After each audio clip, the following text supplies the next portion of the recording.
সশস্ত্র বাহিনী কোনো নির্দিষ্ট ব্যক্তি, পরিবার কিংবা দলের সম্পত্তি নয়। সশস্ত্র বাহিনীকে কোনো ব্যক্তি, দল বা পরিবারের সম্পদ নয়, বরং রাষ্ট্রের সার্বভৌমত্ব রক্ষার জাতীয় প্রতিষ্ঠান হিসেবে আখ্যায়িত করেছেন প্রধানমন্ত্রী তারেক রহমান।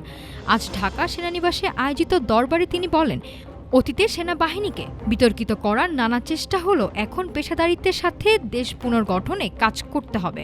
পিলখানা হত্যাকাণ্ডের বিচার ও জুলাই সনদের অঙ্গীকার নিয়েও কথা বলেন তিনি। ২১ শতকের চ্যালেঞ্জ মোকাবিলায় সশস্ত্র বাহিনীকে একটি আধুনিক ও পেশাদার বাহিনী হিসেবে গড়ে তোলার প্রত্যয় নিয়ে ঢাকা সেনানিবাসে হাজির হন প্রধানমন্ত্রী তারেক রহমান। বাহিনীর সদস্যদের উদ্দেশ্যে দেয়া বক্তব্যে তিনি মনে করিয়ে দেন এই প্রতিষ্ঠানের প্রকৃত মালিকানা আর মূল দায়িত্বের কথা। বক্তব্যে প্রধানমন্ত্রী অতীতের ক্ষতগুলো তুলে ধরেন, বিশেষ করে পিলখানা হত্যাকাণ্ডের মাধ্যমে সেনাবাহিনীকে দুর্বল করার ষড়যন্ত্র এবং পরবর্তী সময়ে বাহিনীকে বিতর্কিত করার প্রচেষ্টার কঠোর সমালোচনা করেন তিনি।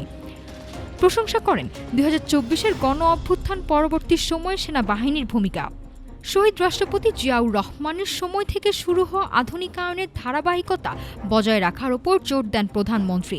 সেই সাথে জাতিসংঘ শান্তিরক্ষা মিশনে সেনাবাহিনীর গৌরবময় অর্জনের কথা উল্লেখ করে তিনি বলেন, রাষ্ট্রের প্রতিটি খাতের সংস্কার এবং মানুষের উন্নয়নের জন্য ঘোষিত জুলাই সনদ বাস্তবায়নের সরকার অঙ্গীকারবদ্ধ।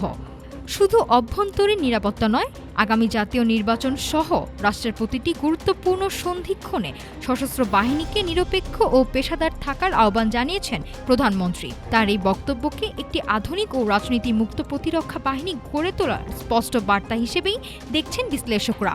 নাফিসা সামিয়া, ঢাকা টুডে।